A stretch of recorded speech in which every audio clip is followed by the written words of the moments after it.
Thank you for tuning in to the GSMC Sports Podcast presented by the GSMC Sports Network. I am your host, Nelson, here on this beautiful, absolutely lovely Tuesday afternoon. It's always a great day when you wake up to the Cowboys losing, and when you watch the Cowboys lose, it's always just a fantastic day. And that's exactly what we're going to talk about in the first segment. I apologize for being very late for those of you guys that tune in on the YouTube side of the channel. I got held up in a meeting. It was a very long meeting. We were talking about college.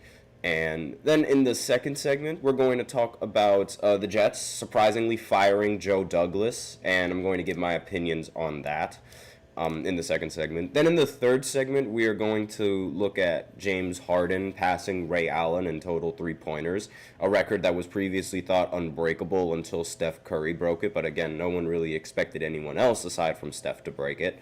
And then in the fourth segment, we are going to look at the NBA power rankings that were revealed earlier this week on Monday. I had no time to do that because I was covering all of the football games that happened on Monday.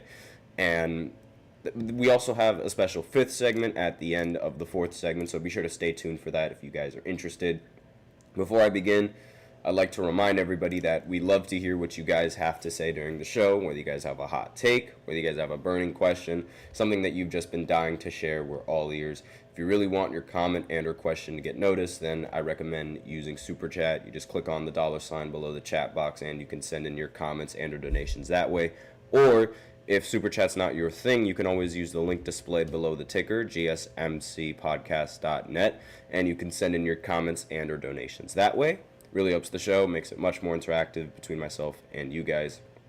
So, without further ado, let's go right ahead and get into this first segment. So, obviously, I'm wearing this Cowboy hat because Dallas loses. I'm probably going to wear it every single time that Dallas loses because I just love it. I love it when Dallas loses. And not only that, it was also, I call it the Texas Bowl. I call it the Texas Bowl because it's like both of these teams are, they play in Texas. And, I mean, they were both going up against each other. I said before that this was sort of a get-right game for Houston. And, I mean, they definitely got right on the Cowboys, all right. I mean, not to mention, while the season is collapsing for Dallas, it should also be noted that the stadium is also collapsing for Dallas. Yes, the Cowboys, they wanted to open up their roof for like the first time in 2 years, and a piece of metal just fell off from the roof. Nobody got hurt, luckily, but it's literally like a physical representation of the Cowboys and their season. And not only that, this picture is also a representation of the Cowboys and their season. Just nothing but disappointments. Now, of all the major sports teams in the USA, this includes NBA, this includes NHL, this includes NFL, this includes college. Every single team has been able to win a home game this year. The Cowboys are the only team that has yet to win a single home game this year. And I'm not talking about the season. I'm talking about this year.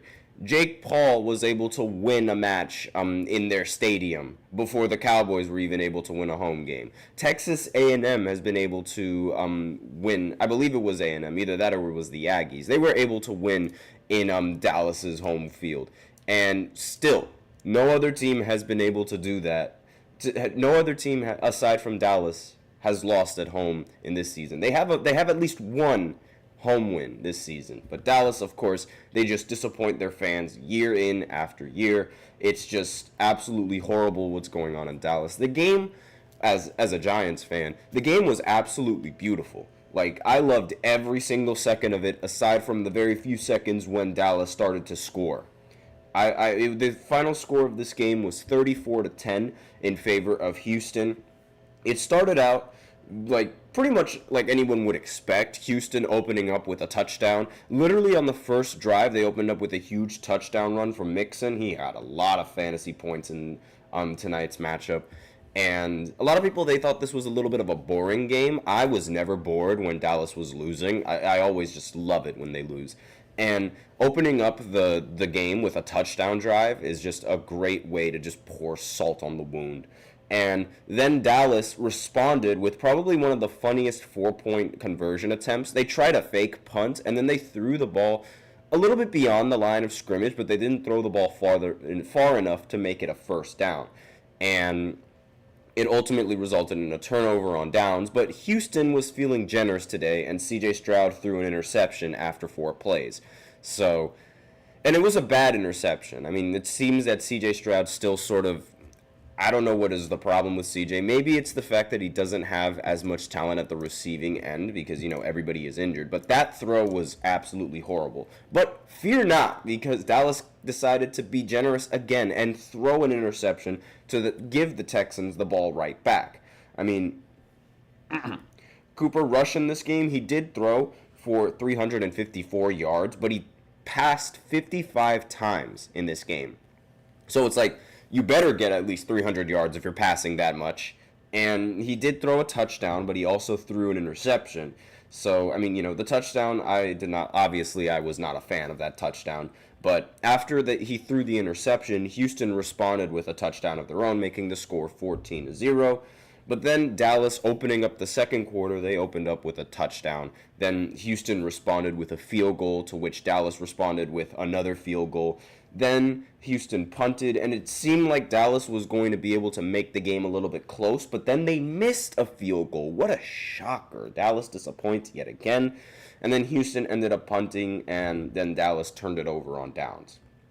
And in the third quarter, there was a whole lot of nothing in the third quarter. I mean, Dallas, they ended up punting. The Texans, they ended up taking a field goal on a 10-play drive that was 65 yards. And then Dallas decided to turn the ball over on downs after 13 plays and gaining 62 yards. And after that, in the fourth quarter, that was when the beautiful thing happened. So Houston punted, and then Dallas was, they had the ball. But get this. Dallas fumbled twice on one play. So Cooper Rush ended up getting strip sack. It resulted in a fumble, but luckily the ball was recovered by one of the Cowboys players. And then Houston forced a tackle, and then Dallas fumbled again. And obviously Cooper Rush fumbles, and it was forced by D. Barnett, I believe. And then once he fumbled the ball, Dallas had it still. It was a forward pass, but he lost it, and it was a fumble. Then Dallas recovered it. It seemed like he was going to go down, but then Houston forced a fumble, and then the fumble was returned all the way back to it was returned 28 yards and all the way back into the Cowboys end zone. And then the score was 26-10, and then he kicks a field goal to make the score 27-10. And really, that was when the game ended. But then to add further salt in the wound, a few plays later, the Texans, they ended up scoring another touchdown to seal the win, 34-10, and that was the end of the game. Dallas did absolutely nothing for most of these games. They tried going for it a lot because, they had nothing to lose. And another hilarious thing that happened for Dallas was that their kicker ended up making, I believe, a 60-yard field goal, right? But then there was a penalty on the play, which Dallas, for some reason, decided to accept to move the ball a little bit closer. Then they decided to go for it after accepting that penalty, and they got 0 points out of it. So Dallas essentially traded 3 points for 0 points on that drive. It was just absolutely beautiful, incredible coaching from McCarthy, just fantastic organization work overall. And to make matters worse, the sun was not there in this game. So I wonder what the excuse for Dallas was for losing in this matchup. This was just a beautiful game. Fantastic game. I just love this image right here. I just love it when Dallas loses. They're 3-7 right now. One of the worst teams in the entire NFL. One of the worst teams in the NFC East as well. The Giants, they are the worst team in the NFC East right now.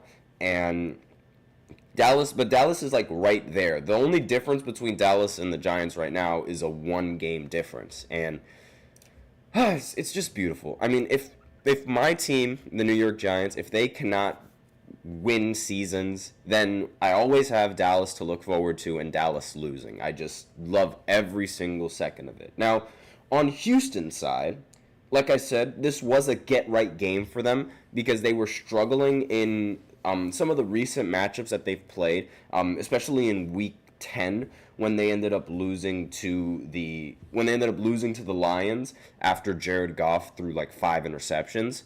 They were held scoreless throughout that entirety of the second half, and it was a really bad game, and it was a really bad way to lose in that game, but they ultimately handled business here.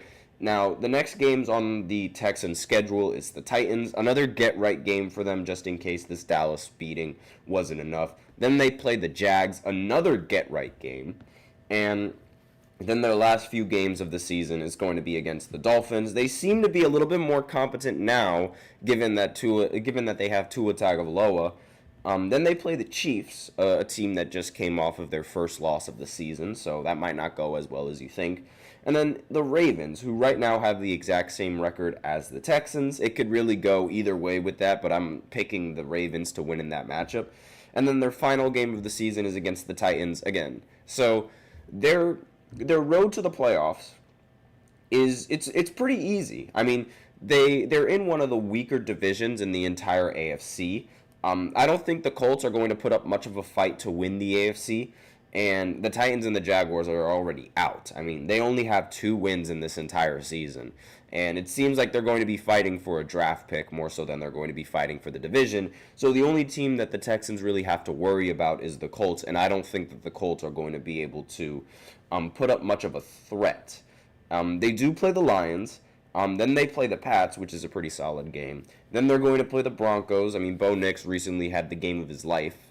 Then they're going to have to play the Texans again. Then they play the Giants, and then they play the Jaguars. So theoretically, they do have an easier schedule than the Texans going forward. But I don't think they're going to be, again, I'm not sure. Maybe Anthony Richardson just does something unbelievable and CJ Stroud on the Texans drop a couple of games. I don't really see that happening, but, we'll see how it goes with the rest of the season. So that's all that I have on this Texas Bowl. And, I mean, it happened exactly like how I expected it to, with Dallas losing. Their season is over. Their stadium is collapsing. Everything is just going all according to plan. And a little bit earlier than what a lot of people expected. So now we're going to go into the second segment where we talk about the Jets making a surprising move and firing their GM Joe Douglas. And we'll talk about that right after this short break. So be sure to stay tuned. I feel like I'm losing my mind. Is everybody in the world blind? Please, Lord, give me a sign, a sign. I feel like I'm losing my mind. Is everybody in the world blind? Please, Lord, give me a sign, a sign. I wanna be the greatest. Everybody on the fake shit. I look around and feel like everybody is the fakest. I make this every day and I'm impatient, hoping one day I blow up from the basement. Statement, the top is so vacant. I don't hear shit that I think is amazing. Waiting for my day when I'm playing sold out shows for 1,000 faces. Hey, give me that crown. Get in my way and to be put down. It ain't your place, all this my town. If I want that shit, then I'll get it right now. I'm losing it, the noose it fits. I'm losing shit, a stupid myth. You choose to live or choose to dip. You choose to fight or lose your grip and lose a gift. Oh. I feel like I'm losing my mind. Is everybody in the world blind? Please, Lord, give me a sign, a sign. I feel like I'm losing my mind. Is everybody in the world blind?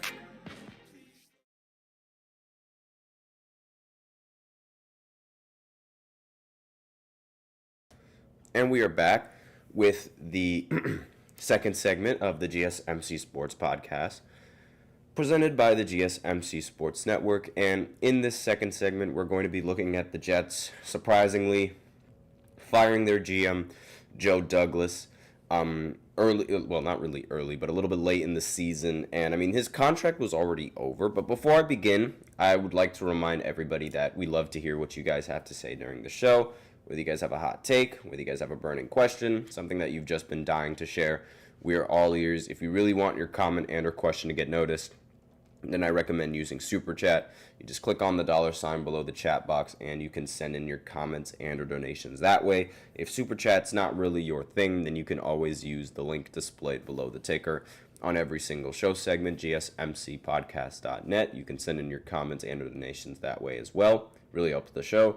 Makes it much more interactive between myself and you guys. So with that out of the way, let's go ahead and get into this second segment, which is talking about Joe Douglas being fired. For all of you Jets fans out there, it's been a very, very, very rough season, especially in this one when there were a lot of expectations for the Jets to have a winning record and possibly win the division. But, of course, that did not happen, and that is not going to happen at this rate. I mean, this is probably their most disappointing season in a very long time. And this man right here, probably one of the worst GMs, not just in Jets history, but in NFL history, period. I mean, his time with the Jets has been absolutely awful. And he most likely wasn't going to retain his job towards the end of this season because his time with the Jets was already expiring. And they sort of just pulled the plug on him a little bit early. And you have to think, maybe there is another GM or maybe there's somebody else that they're already looking for to be the GM for the Jets. And they sort of want to capitalize on that and sort of ensure that no other team is going to go ahead and grab him as the season plays out. And I think that's the reason why they ended up firing him early. That might be a reason. Again, it's all speculation. We have no idea. But he finishes with the Jets with a 30-63 record in his 93 games as the team's general manager. Obviously, it's a horrible record, and it's worse than both John Idzik and Mike Maccagna. Forgive me if I messed up any of those last names. They're really difficult to pronounce. And those guys that I just mentioned, they're seen as two of the worst GMs in the entirety of Jets history. And Douglas has been given more games than both Idzik and Maccagnan in his time with the Jets. Like, he was given a lot of time to try and create a solid roster, but he's never been able to produce a roster that ends the season with a winning record, which is obviously, it's horrible. And in all the games that he's played, like, he was so bad as a GM that he ranks 105th out of 107 managing football executives since 1977. Like, the 105th out of 107. That is practically like the third worst since 1977.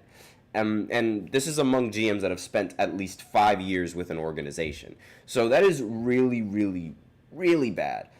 This includes owners who have held that title and executives who overlapped with each other. Like, he might be the worst GM in the entire history of the Jets. And he had some positive moments. His 2022 draft class still stands out as one of the best achievements that the Jets have had. Even if the likes of Sauce Gardner and Breece Hall have regressed in 2024, that draft class was still really, really good. I mean, nobody really expected Breece Hall to have this kind of regression, so that might be a player issue. Same with Sauce Gardner. Again, it might also be a player issue. But to start out their seasons when they got drafted, they played very, very solid, especially Sauce Gardner, who was already being considered as one of the better corners in the NFL. And again, the biggest problem is just that the roster and the teams, they've never been able to produce a single winning season. Even having Hall of Fame quarterback Aaron Rodgers, and I completely understand that Aaron is very, very old, the team still has yet to gain any sort of traction this season, and they just keep losing. Even getting all-pro wide receiver Davante Adams, he was an all-pro for a couple of years, but again, on Green Bay, he was phenomenal.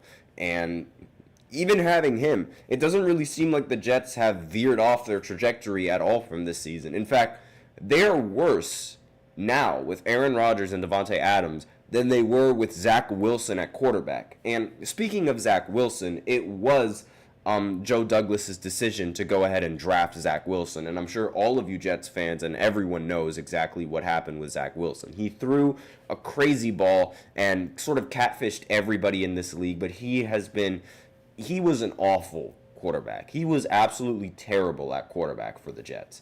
And it's been a train wreck of a season. I mean, you got rid of what people thought was the problem. Literally, like, the talk of the Jets last season and the seasons with Zach Wilson was that this team is a competent team and a contending team if they actually have a solid quarterback. They got a solid quarterback. Again, Aaron Rodgers, I will say, he has not been playing as well as people thought he would play with the Jets. He still hasn't had a 300-yard passing game for the Jets. And it's been absolutely awful with Aaron. But again, people thought that once they got Aaron Rodgers, then he would sort of be the chosen one, the one that would lift the Jets out of a losing record and bring them to a winning record. But ever since he went down in the very first game in the Jets uniform, then the Jets' hopes and dreams just collapsed. Now he's healthy, and still the Jets' hopes and dreams collapse. It's been awful. And it was awful. I mean, again, being responsible for drafting Zach Wilson is never a good sign, and it's not something that you want to be remembered for. Not to mention the latest QB selection and solution in Aaron Rodgers, it looks to be a huge whiff. I mean, the way that this season has turned out, it's been awful. He hired a head coach who had a 20-36 record with the Jets. So, again, another awful decision there. He's had 6 years to build a roster that can compete for a Super Bowl, and the result is a 3-7 football team that's one loss away from the worst record in the entire NFL. And that is, like, aside from Dallas and maybe even the Giants, they are one of the biggest laughingstocks in the entirety of the NFL right now. And I'd say a little bit more than they're a bit more of a laughingstock than the Giants right now, because having Aaron Rodgers at quarterback, you're sort of expected to compete. I don't think the Giants were expected to compete at all this season. I mean, I knew that we weren't going to compete, but I figured we'd make some of these games a little bit competitive. But of course, Daniel Jones at quarterback is just, you're not going to get competitive games out of him, and I realize that now. And a lot of this issue and a lot of this blame, it sort of falls on it sadly is going to fall on the GM right now.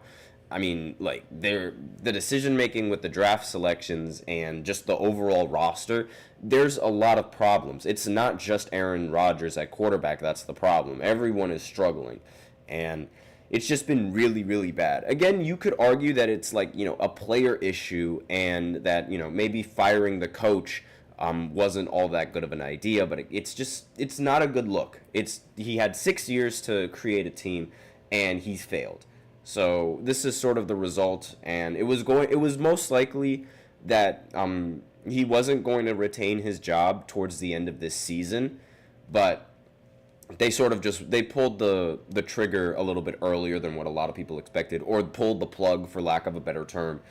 For those of you guys who don't like gun references, I completely understand. But this has just been awful.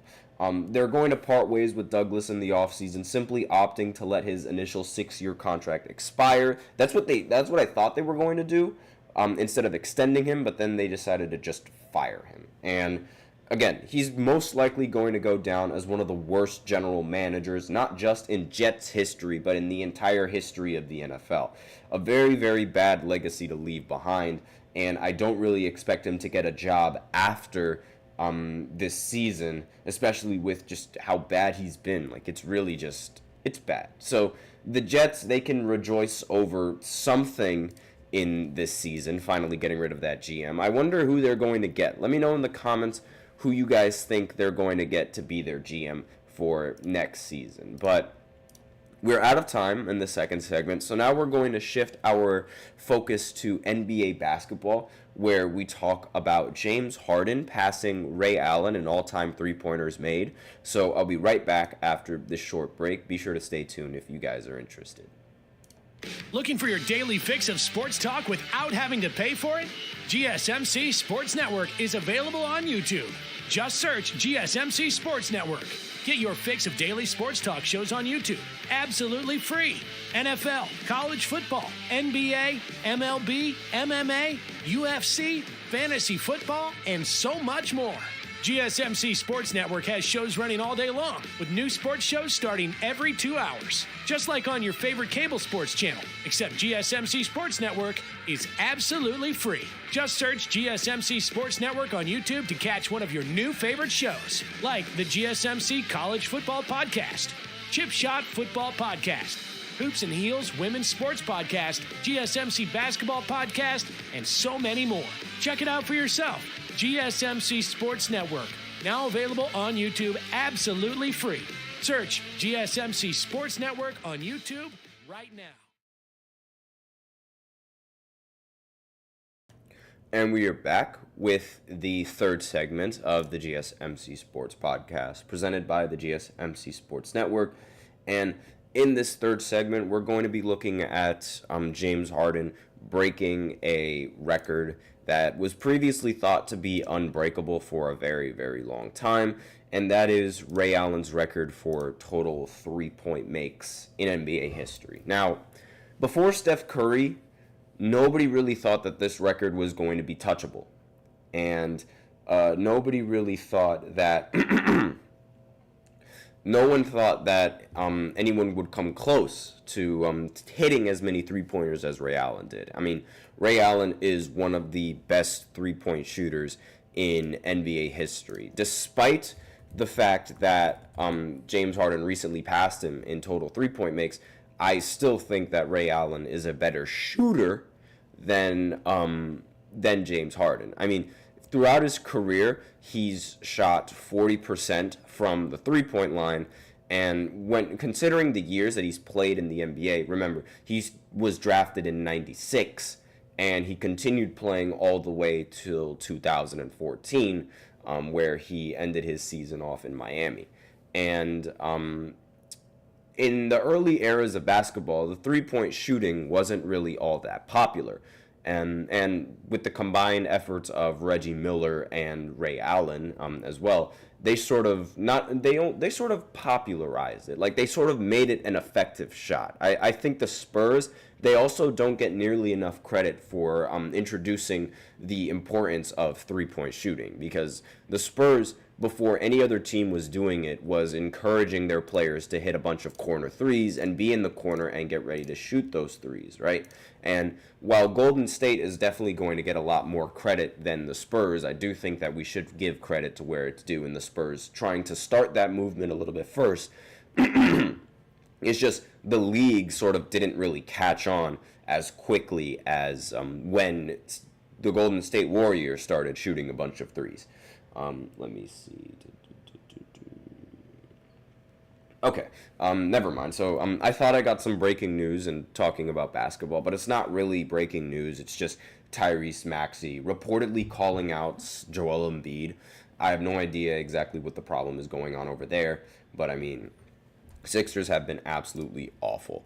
And that is James Harden's former team, but he ended up breaking this record as a Clipper, and he pulled up from the right wing and ended up reaching a career tally of 2,974 three-pointers, moving him out of a second-place tie with Ray Allen.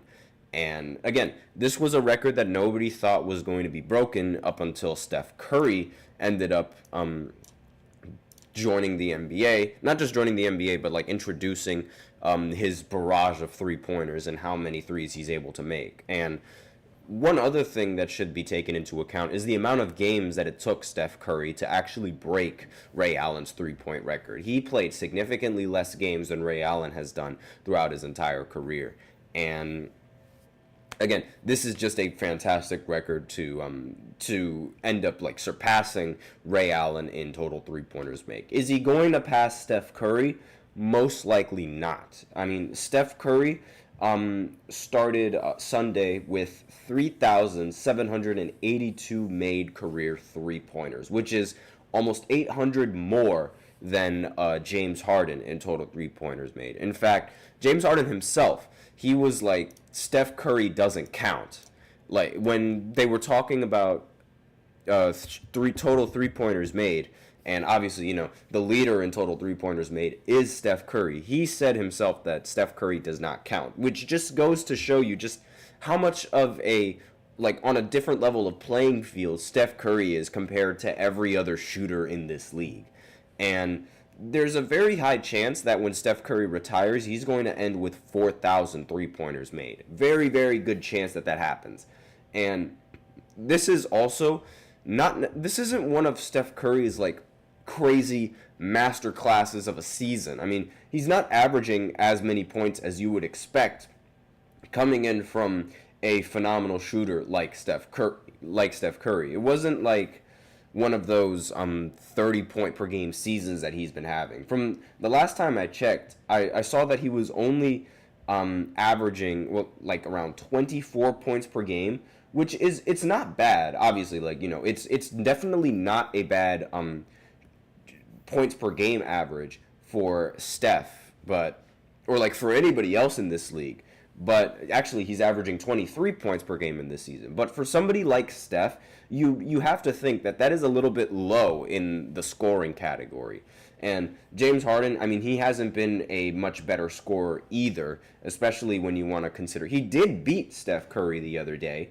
But again, this has sort of been a we sort of all know that James Harden is nowhere near the same player that he was when he was on Houston. He's only averaging 20 points per game, 7 rebounds, and 9 assists. Again, these are numbers that a lot of guards would dream for in the NBA. But compared to what he was on Houston, obviously he's not the same animal that he was. But again, breaking this record is definitely great.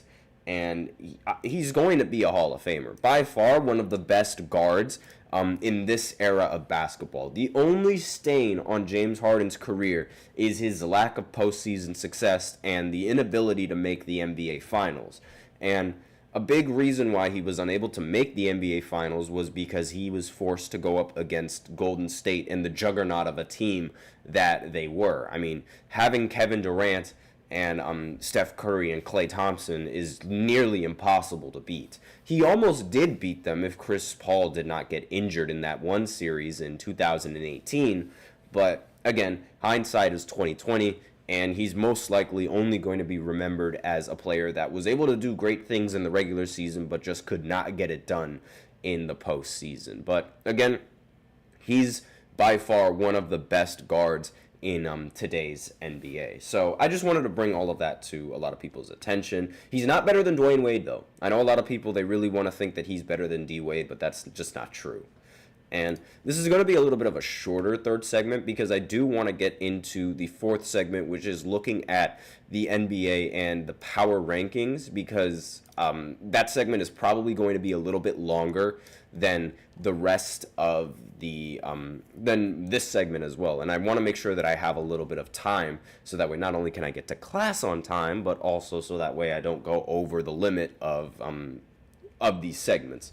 So we're going to go ahead and go into the fourth segment right after this short break. So be sure to stay tuned if you guys are interested.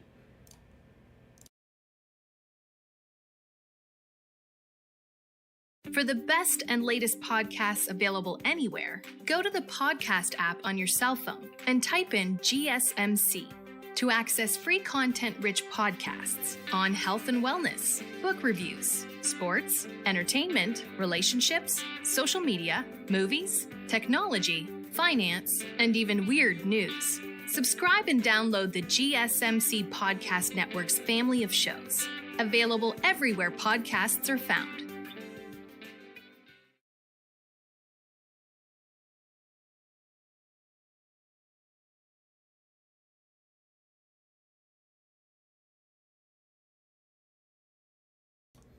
And we are back with the fourth segment of the GSMC Sports Podcast presented by the GSMC Sports Network. And in this fourth segment, again, like I said, it's going to be a little bit of a longer fourth segment than usual.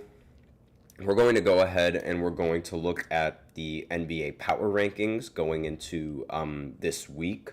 Now, there were obviously some games yesterday. There are going to be a lot of games tonight as well. I'll get to talking about those in a few minutes. But let's go right ahead and get into these power rankings. So give me 1 second as I open up this page. There we go. I have not looked at these power rankings yet. So we're going to have to see. Obviously, Cleveland is going to stay at number 1. They remain the only team that has yet to lose a single game in this season. And this is one of the best starts in NBA history. They're only the 4th team in NBA history to win their first 15 games, joining the 1948-1949 Capitals, the 93-94 Houston Rockets, and the 2015 and 2016 Golden State Warriors, and they all reached the finals. So this is some good signs for Cleveland, but also some high expectations. And I'm not entirely sure if this team is going to be able to live up to those expectations, because now all eyes are going to be on him. And this stat is also very hilarious. Like their 15 wins are more than the Pistons had all of last season, which is just 14. And that is absolutely awful. Now, tonight, the Cavs, they're expected to play the Boston Celtics. The Celtics are going to be playing at home. So this is going to be a really, really tough game for the Cavs. And we're going to see if they can actually live up to the expectations. If they're able to beat the Celtics in this matchup, they might be clear-cut favorites to make the Eastern Conference Finals. But I have no problem with this ranking whatsoever. Having them ranked at number 1 with this record, it makes complete, total sense. And it's absolutely amazing what they've been able to do. I mean, if you guys remember, and if you guys tune into any of my basketball podcasts, I was talking about all of the drama that was going on with the Cavs in their offseason. There was a whole lot of drama. Like, there were talks about blowing up the roster. There were talks about moving on from Donovan Mitchell. There were talks about moving on from Darius Garland. There were talks about moving on from both of them at one point and focusing on Evan Mobley. And look at what's happening now. They have the best offensive rating in the entire NBA, and it's just absolutely incredible what they've been able to do. And their defense is also surprisingly well, and that surprisingly great. And that's sort of like what a championship team is. Not just a team that can get it done on the offensive side, but a team that has some good defense to fall back on. So overall, great season so far from the Cavs. We'll see if they can keep it up. I'm pretty sure it's either the Celtics or the Warriors that are going to be next. Yeah, the Warriors are going to be next. It's like it's 2016 all over again, where the Cavs and the Warriors are dominating their respective conference. I mean, no one expected this start from the Warriors either. And they continue to win. They ended up losing, however, to the Clippers in an embarrassing 102-99 loss. And Steph Curry, he ended with 26 points. He did shoot 10 for 21 from the field, however. Norman Powell played very well in this game with 23 points. And this is just, only their 3rd loss in this season. So, again, this 10-2 record, this list was released on Monday. So, it's going to be a little bit inaccurate in terms of, teams that have ended up playing so far this week. But that's besides the point. Regardless, the next team on this list, OKC, probably the only team that I think should be ranked over the Golden State Warriors now. Despite losing Chet Holmgren, this team has still been, rather solid. I mean, again, solid. They did lose to the Dallas Mavericks, but they only lost 121-119. And think about it. They did not have a center in the starting lineup. Their starting lineup was SGA, Lou Dort, Jalen Williams, Isaiah Joe, and Aaron Wiggins. The tallest player in that lineup, in the starting lineup, was Shai Gilgeous-Alexander, who is the point guard for the Oklahoma City Thunder. And the fact that they were able to make this game competitive against the Dallas Mavericks. Now, I do understand that the Mavericks, they did not have Luka Doncic in this matchup, but they still had Kyrie. They also had Klay Thompson, and they also had PJ Washington, who was a power forward, and they also had a center. Washington had 27 and 17. Obviously, he was going to outboard a team that did not have a single center in the starting lineup. Now, Klay Thompson, he had an awful game in this matchup, going 1 for 11 and 1 for 8 from 3. I don't know what's going on with Klay Thompson, but he really might be, as everyone else likes to call it, he might be washed up. I mean, it's been an abysmal season for Klay Thompson. He's nowhere near the same three-point shooting threat that I once feared when he was on Golden State. Through the season, he's averaging solid numbers, 13 points per game. But again, this is far from the Klay Thompson that anyone remembers in this season. And he's shooting 35% from three, drastically worse than what his 38% was last year. And it's not been looking good for Klay. It really has not. And here we have the Boston Celtics. They don't move a single spot from their roster, from the power rankings, excuse me.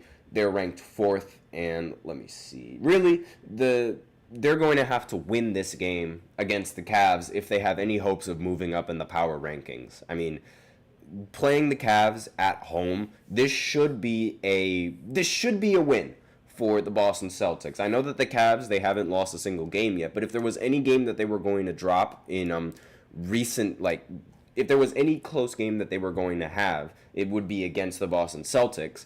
And if there was any game that they were going to drop in this week, it would be against the Boston Celtics. So if the Celtics can capitalize on this win, then they might move all the way up to 2, and or maybe even 1 at this point. Again, we're gonna have to see if they're able to give them their first loss. Next, a surprising pick for the 5th spot, the Houston Rockets. They ended up moving up all the way from 12th to 5th on the power rankings. Again, this is a massive jump, a jump that I really did not expect, but they did beat the Chicago Bulls 143-107 recently, and everybody on the Houston Rockets played phenomenally. Sengun had a triple-double with 20 points, 11 rebounds, and 11 assists. Fred VanVleet had 28 points. Jalen Green had 18 points. And judging by their schedule from the last week, they lost to the Bucks. However, they lost to the Bucks yesterday, so maybe they shouldn't be ranked at number 5. They did beat the Bulls, and they beat the Clippers twice, and they also ended up beating the Wizards. So I don't know if this warrants such a huge jump from 12 all the way to number 5. In fact, I would have probably put a team like the Lakers over here, or a completely different team than Houston Rockets being ranked at 5. Maybe even the Suns. They've actually been struggling, so I wouldn't put the Suns there. The Lakers, they seem like the only team that would be ranked higher than them. The Timberwolves, them being ranked at number 6 and moving up, despite the fact that they haven't lost many games, but they did lose twice to the Portland Trailblazers. I mean, losing twice to the Blazers and jumping up a spot, that is unacceptable. I don't agree with this ranking at all. Like, Houston should be over here and the Lakers should be over here. This does not make sense. They dropped 2 games against the Blazers. They did beat the Kings and they beat the Suns, but the Suns were shorthanded in that matchup. They did not have Kevin Durant and they did not have Bradley Beal. And Devin Booker, he did have 44 points in that matchup, but still, moving them up, despite the fact that they lost to the Blazers, it does not get talked about enough. And I do understand that buzzer beater was incredible, the Julius Randle buzzer beater over the Kings. That was a great shot. And, I mean, it's just, no. The buzzer beater on Sunday, against the Suns. I don't know why I said the Kings. That's my bad. But apparently, he traveled on that play. I don't know why the NBA is doing these reports after the game as if they can do anything about it, but still, he traveled on that shot. So this should be taken with a grain of salt, and they should move down just because they lost to the Portland Trailblazers. The Mavericks moving up, I think they're underrating the Lakers completely. The Mavericks, they aren't even in playoff talks right now. They're not even in the play-in at this point. They did beat the Thunder, but the Thunder were shorthanded. They beat the Spurs, but again, the Spurs are far from a competent team yet, and they did not even have Victor Wembanyama in this matchup. So they beat a shorthanded Spurs, a shorthanded Thunder team. They lost to the Jazz, and then they lost to the Warriors. So they should not be ranked this high. They should dock a couple of points in their ranking, maybe stay at 11, or maybe even go down a little bit. in the rankings, because this did not make sense at all. And it's not like I understand that the Mavs, they were shorthanded against the Jazz, but again, it's the Jazz. It's one of the worst teams in the NBA. You should not be ranked this high. Not only when you have this record, but having the wins that you have and the losses that you had so far in this week.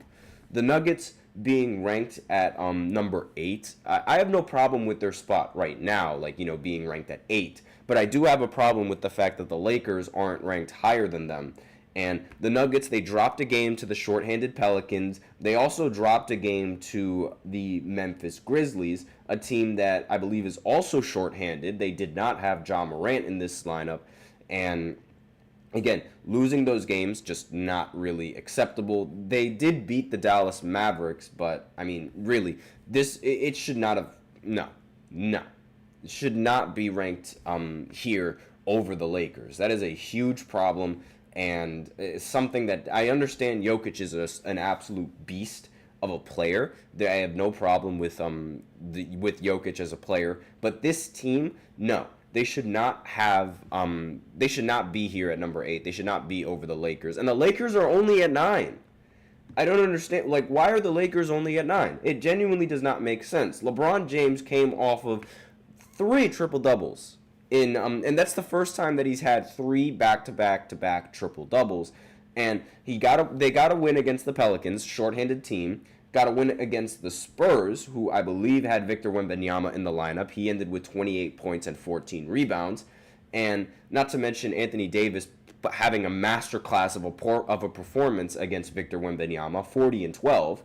And they did beat the Grizzlies. Again, it was a shorthanded Grizzlies, but again, LeBron was phenomenal in this matchup. They beat the Raptors, not a very competent team. And then they also ended up beating the 76ers in those last few games. So they should be ranked way higher than being at number 9 right now. They should be over the Timberwolves. At the very least, they should be over the Timberwolves, and they should be over the Dallas Mavericks. This is just, no, I do not accept this at all. This is a bad list.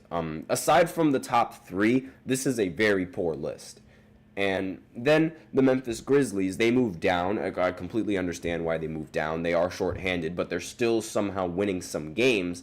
The Kings, they ended up moving down because they ended up dropping a couple of games, and they were shorthanded as well. De'Aaron Fox was unbelievable in some of these matchups against against their opponents. He scored 109 points in 24 hours. And he joins Wilt Chamberlain, Bradley Beal, and Kobe Bryant as the only players in NBA history to score 105-plus points in back-to-back nights. Wilt Chamberlain did that 23 times, by the way. But, it makes sense that these guys drop in the rankings. It doesn't make sense that the Timberwolves rise in the rankings at all. I don't know why they're rising in the rankings and why they're over the Lakers. It does not make sense. Phoenix dropping makes total sense. They do not have Kevin Durant, and they also did not have Bradley Beal in a couple of these matchups either. So them dropping to 12 makes total sense. The Knicks, they move up. It's a bit of a rocky start for the Knicks, but I don't mind them being ranked at number 13. The Orlando Magic, surprisingly, they haven't really seemed to struggle nearly as much as I thought they would without Paolo Banchero. And they're also one of the very few teams that are flawless in the in-season tournament games. More on that later. The Pacers, they're dropping down, makes total sense. Clippers dropping down makes sense. Detroit moving up makes total sense because, again, no one really expected the Pistons to be a solid team. Again, ever since they went 0-4, they've been 7-4 ever since that 0-4 start, climbing to 5th place in the Eastern Conference, which is, unbelievable. No one really expected No one expected the Pistons to be able to. They dropped a little bit down since these rankings were made. They dropped down to number 7. But again, no one expected the Pistons to even be in playoff talks, regardless of how early in the season it is. The Heat, they ended up moving down. I feel like they should end up being moved up a little bit because they did beat the 76ers with Joel Embiid. Wouldn't be surprised if the Sixers are the worst team in the entire NBA, and in these power rankings. The Spurs being moved up to 19 makes a little bit of sense. Hawks being at 20 makes perfect sense for them. Brooklyn moving down, that makes total sense. I don't expect much from Brooklyn in this season at all. Blazers moving up, they should move up because they ended up beating the Timberwolves twice on back-to-back nights. The Charlotte Hornets, they moved down a little bit. Again, a team that's not really that competitive. The Bulls, they definitely deserve to move down. The Bucks, they should not be here at number 25. They should be way lower. They should be here. The Bucks should be right here, without a doubt. The Wizards, they're great in the spot that they're in. The Jazz, they should move up a little bit. The Raptors, maybe move them up a little bit. Here is where I wouldn't be surprised if the 76ers should be here. I mean, they're over at 26. With Joel Embiid going up against the Heat, they played absolutely abysmal. I don't know what's been going on. Maybe it's the fact that Joel Embiid did not play enough games and completely forgot how to score. He ended the game with only 11 points on 5 for 11 shooting. And this is the first game in like 2,000 days where he didn't even attempt a free throw. So, awful stuff coming in from Joel Embiid. And it's just been awful. The season for the 76ers has been nothing but a disappointment. Same with the Milwaukee Bucks. They should be dead last, honestly, just off of expectations alone. Absolutely awful. And the Bucks, they did win against the Houston Rockets, as I mentioned before. It was a very close win that ended with a Damian Lillard game-winning drive. But, hindsight is 2020, and those teams are just terrible. Unbelievably terrible. But that's all that I have for this fourth segment. Again, it was a much longer segment than any of the other segments. So now we're going to go ahead and go into the fifth segment where I talk about the in-season tournament, the games that are important for the in-season tournament, the group play. They're going to end up happening tonight. And so I'm going to give some of my predictions for these games right after the short break. So be sure to stay tuned if you guys are interested.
And we are back with the fifth and the final segment of the GSMC Sports Podcast presented by the GSMC Sports Network. And in this fifth segment, we are going to be looking at the NBA in-season tournament games. This is, for some teams, it's the second stage of the group play. For some teams, it is the third stage of the group play. So we're going to go ahead and look at and predict some of these games. But before I do that, I'm going to go ahead and there we go. You guys can see this this list. This should give you a better understanding of where each team currently is ranking in the, not just in point differential, but also in team record, just based off of their groups and their standings. So, as you could see, the Orlando Magic and the Knicks, they have the exact same record. However, the tiebreaker between these two is the point differential. Orlando, they had that huge win against the Charlotte Hornets, and that propelled them all the way up to the top spot. And they also ended up beating Philly because Philly is absolutely awful. And, I mean, the Knicks, they're right there, but it doesn't really seem like they're going to, at least at this rate, it doesn't seem like they're going to win in the Group A standing, so they might not even participate. Then in Group B, you have surprisingly the Pistons. They have a 2-0 record, despite the fact that if Milwaukee can win in another game in the group play, then they should end up taking the top spot in their entire group in Group B, because the point differential isn't really all that much. And not to mention the Pistons are going to have to go up against Indiana in Game 3. The Bucks, they also don't have an easy road. They have to go up against Indiana in Game 2. But that's how the standings work, and that's where it is. Miami Heat, they dropped a game, so that's why they're in the middle. And the Pacers and the Raptors, they have still yet to win a game in the group play. Next, in Group C, the Hawks, they're undefeated, as well as the Cavs. The Cavs, they have a much better point differential, so if they win against the Celtics, then most likely they're going to end up moving up. Depending on how much they beat the Celtics, or depending on how much they lose to the Celtics, because they do play the Celtics tonight, they could end up still being ranked at number 2, because then they'll be tied with the Boston Celtics. But the tiebreaker, the point differential, is going to be, for Cleveland, is still going to be greater than the Celtics, which will keep them in the number 2 spot. So they just have to make sure that they don't lose by more than 18 points, or more than 20 points, really, and then they'll still maintain that second spot in the group play.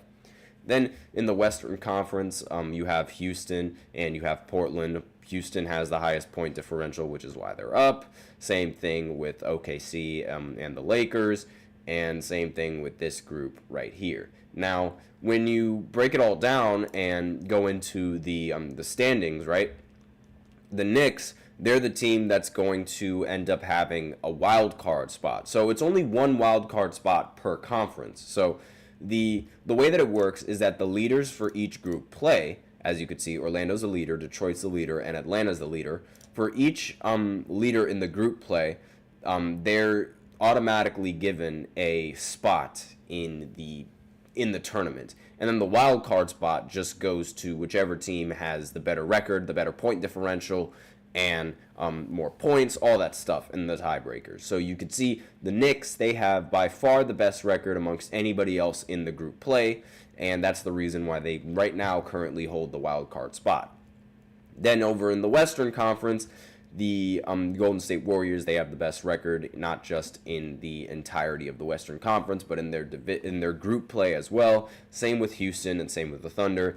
And the point differential for Portland is a big reason why they're in, and it's the only reason, it's the tiebreaker for why they are ranked at number 4 and they're holding the wild card spot, as opposed to the Lakers, the Lakers could take the wild card spot because they do play the Jazz, and they play the Jazz at home. I'm picking the Lakers for that matchup. And speaking of which, while we're up, we have somebody in the chat. How long will CeeDee Lamb stay a Cowboy? I have no idea. But if he gets fed up with Dak Prescott, I wouldn't be surprised if he ends up leaving. Not entirely sure how much money other teams are going to be willing to give him, but I think it seems like he's probably going to stay a Cowboy for a while. I don't really see CeeDee Lamb like really leaving the Cowboys.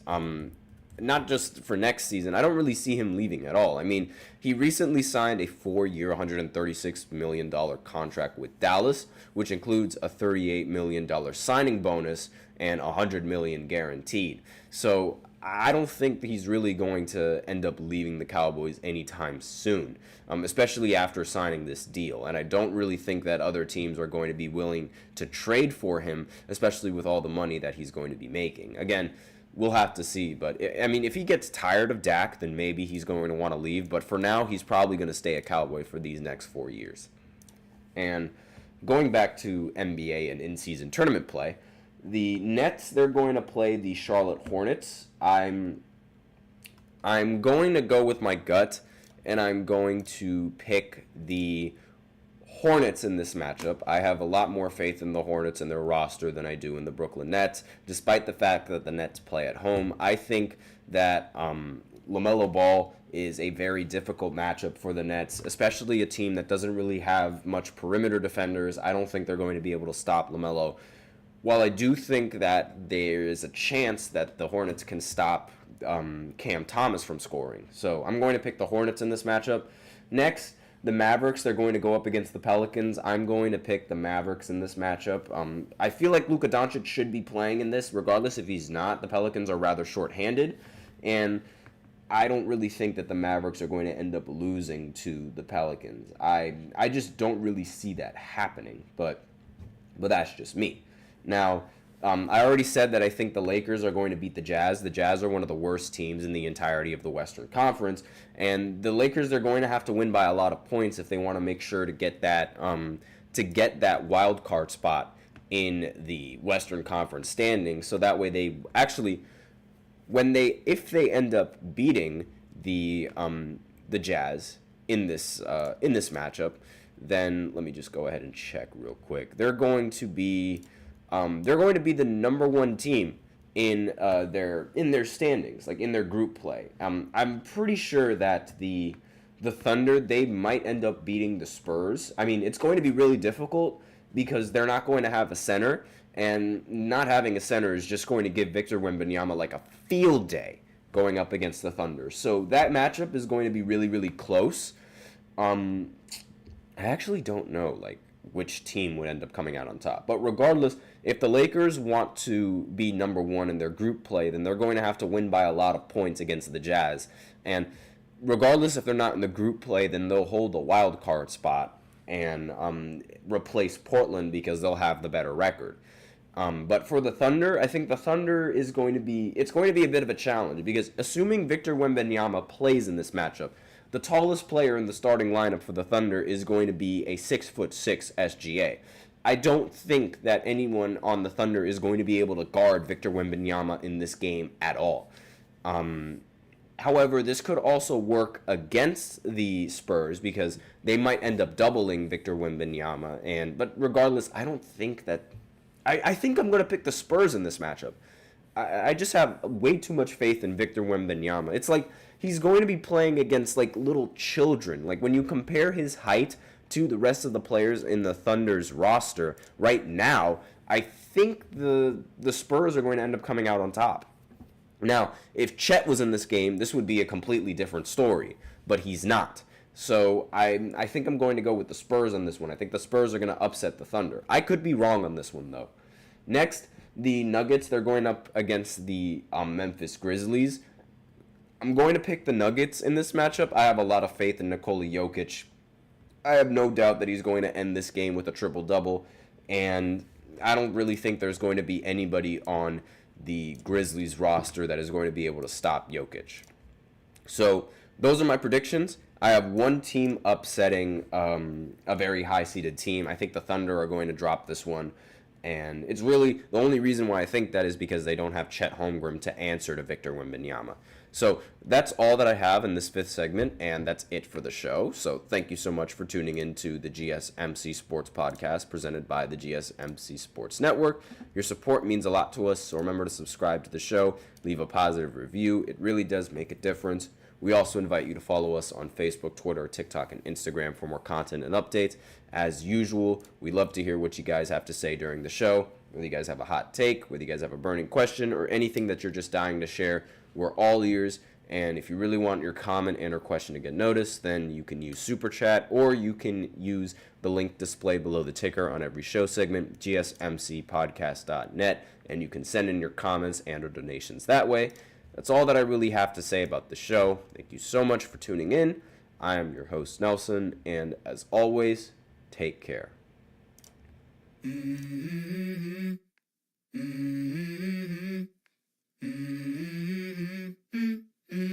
Let's go. I wake up to a little bit of drool on my pillow, feel like it's gonna be a bit.